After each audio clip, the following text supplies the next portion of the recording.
2 jours. Mais si, comme Nadia le dit, l'Espagne demande de l'aide et qu'aux États-Unis nous disent c'est bon, le fiscal cliff, on a signé quelque chose, ça peut repartir d'un coup. Donc moi, ce que je vais faire, c'est que je vais faire que des ventes, mais je ne vais pas oublier mes stops.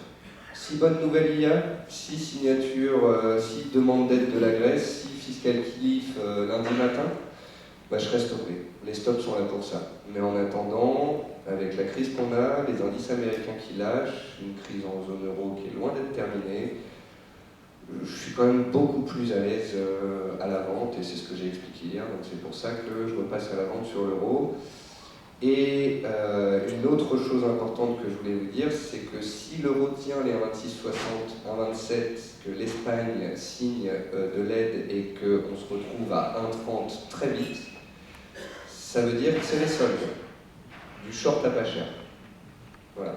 Parce qu'un redémarrage de l'euro, ça fait 2 ans que je le dis, ça fait 2 ans à chaque fois qu'on fait des envolées de 600 points, 800 points, 1000 points, tout le monde nous dit c'est bon, on va sortir par le haut de ce canal baissier, et on n'en sort pas. Donc, si on rebondit, je short, si on casse, je short. Et pour me prémunir d'une remontée, si éventuellement bonne nouvelle, on a les stops, c'est magique. Donc voilà pour l'euro.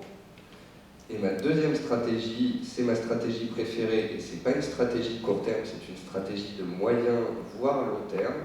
C'est la stratégie trimestrielle que j'ai écrite au mois d'octobre, je crois, ou fin septembre, quand la paire USD-Yen était sur les 78 yens. Donc la paire USD-Yen, ça fait des années et des années qu'elle baisse, elle est très basse. Et on sait une chose, c'est qu'à 75, on a une banque centrale, on vous en a parlé ce matin, je ne vais pas revenir là-dessus. Donc ma stratégie était simple, on était à 78, je disais solution numéro 1, on baisse vers les 75-76, auquel cas je vais acheter pour jouer une intervention de la banque centrale japonaise qui interviendra sur cette zone-là. Solution numéro 2, et je l'ai écrit noir sur blanc, je me forcerai à acheter en cas de signal au-dessus des 80,60. Philippe Hermine vous en a parlé ce matin, il y a des faiblesses sur le yen, le gouvernement a été dissolu, il y a un changement de ministre, il y a des élections anticipées, ils ont limite envie de fixer un PEG. On va se réveiller un matin où l'opposition va nous dire maintenant l'USD-Yen c'est 85 points barre. Et donc, pour moi, il faut être à l'achat pour profiter d'une éventuelle envolée. Et si repli il y a, c'est pas grave. Bon, bien sûr, on mettra toujours des stops et on ne mettra pas son compte en effet de levier 200 sur cette paire. Mais, encore une fois, à très long terme, un processus de retournement, ça peut prendre du temps. On peut monter à 82, revenir à 79, remonter à 80, stabiliser pendant 2 mois et repartir. Ça m'est égal. Je suis juste en train de vous dire que là, en données mensuelles, et d'après toutes les techniques d'analyse graphique, et elles sont répertoriées dans mon analyse, on va aller voir ça, ça va être plus simple. Donc ça s'appelle USD-Yen à la quête du point bas.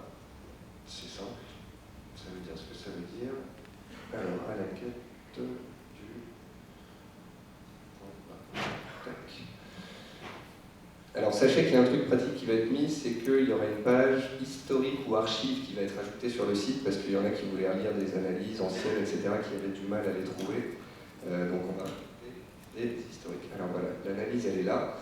Et l'analyse, eh bien en fait c'est un condensé des analyses de différents analystes que je connais. Donc un analyste dont j'avais lu l'analyse qui est un héliotiste, qui nous fait quand même un décompte héliotiste sur les 32 dernières années, avec un éventuel point 5 sur la zone actuelle. Ça, c'est du chartisme, biseau baissier, 90% de chances de sortir par le haut, de grandes chances d'en retracer 50%. Ça nous emmène quand même autour des 100 yens, soit encore 1900 points par rapport à la stratégie écrite à 78,20. Et ça, c'est Ishimoku. Et Ishimoku dit, si 80-60 casse, on s'envole.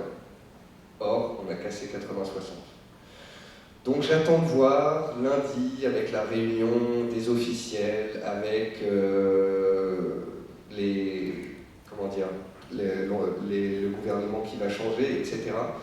Mais je pense qu'il y a de toute façon un processus qui s'est mis en place sur cette paire Et je pense qu'on ne viendra pas faire. Si aujourd'hui vous me demandez, penses-tu qu'on peut revenir faire un plus bas historique et retravailler la zone des 85, je vous dirais, pour moi, qui aime l'analyse technique, c'est pratiquement inconcevable. Et fondamentalement, on en a parlé tout à l'heure, le Japon, c'est la cata. C'est un PIB en baisse, c'est des levées sur le marché obligataire qui sont énormes, c'est toutes les retombées de Fukushima, c'est la petite guéguerre avec la Chine qui pénalise toute l'industrie, parce qu'ils se boycottent entre eux avec un nationalisme assez important. Donc le côté refuge du yen, pour moi, c'est terminé, c'est game over.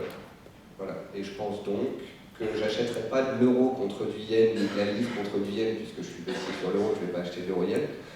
Par contre, étant donné qu'on est rentré pour moi dans des marchés de crise, enfin de crise aggravée, potentiellement, ce qu'il y a, c'est que habituellement, c'est facile de dire quand on est en crise, quand d'un coup on voit l'euro, les matières premières et les indices s'effondrer. Or là, on a un CAC qui tient, un Dow Jones qui s'effondre, un Eurodoll qui a tenu ses dernières séances. Donc je vous avouerai que la dernière semaine, j'ai jamais été autant désorienté à court terme sur les marchés.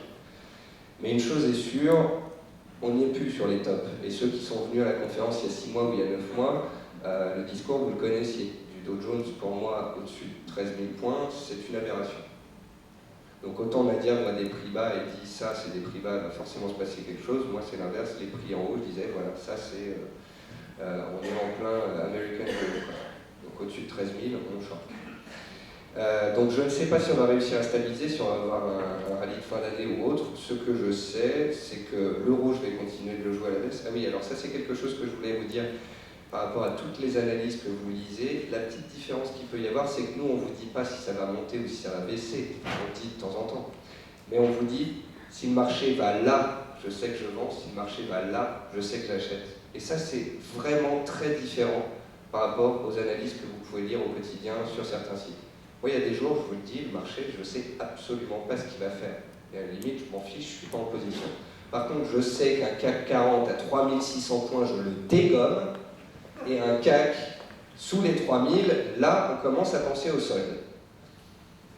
Le range 3000, 3006, 3007 sur lequel tout le monde en a entendu parler. Enfin, beaucoup d'entre vous, que ce soit à la télé, lors des conférences ou autres, voilà, 3600, quand j'entends des analystes envoyer les particuliers au casse-pipe et leur dire allez-y, payez, on va à 3009, 4000, c'est chaud. Donc nous, on a un concept, c'est acheter en bas, vendre en haut. Je crois que c'est un concept de bourse qui est assez important. Là, on vous a parlé de stratégie de moyen terme. Moi, je m'arrête à l'euro et l'USD-Yen parce que l'USD HKD, je l'aime bien aussi. Et puis, j'ai pas d'énormes convictions actuellement sur les marchés aujourd'hui. Mais une chose est certaine, quand vous lisez les analyses, faites attention. On est sur le marché d'échange, les seuils réagissent toujours. Quand vous êtes dans une tendance ou pas, vous êtes sur un seuil, vous ne savez pas ce qu'il faut faire, attendez des extrêmes. Dites-vous 300 points au-dessus, si on y monte, là je vendrai avec plaisir, et 300 points ou 500 points plus bas, là ce sera les soldes. Au cours actuel, je n'en sais rien. Un bon trader doit savoir ne pas trader. Voilà. Sur ce, je vois qu'il est déjà 17h35, qu'on a dépassé. Vous voyez, je manque un petit peu de batterie en fin de journée après une semaine assez agitée.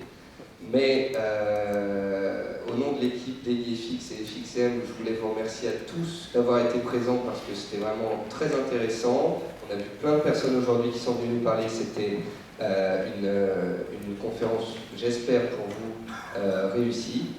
Ce que je vais surtout essayer de faire du mieux possible, c'est vous préparer un pack vraiment très complet en ce début de semaine avec tous les PDF, toutes les vidéos de la conférence. Alors elles ne viendront pas lundi, sinon je pense que notre ami de Fabien ne va pas dormir du week-end. Mais bon, on devrait les avoir dans la semaine. Coucou caméra. Donc voilà, Fabien qui est venu du site Vidéo Bourse, qui réalise de très bonnes vidéos et qui nous a suivis tout au long de cette conférence. Donc vous aurez les PDF, les vidéos à venir dans la semaine, les analyses dont on vient de vous parler et les liens pour nous retrouver au quotidien sur site, forum, Twitter et la salle de live. Voilà, passez une bonne soirée et un très bon week-end.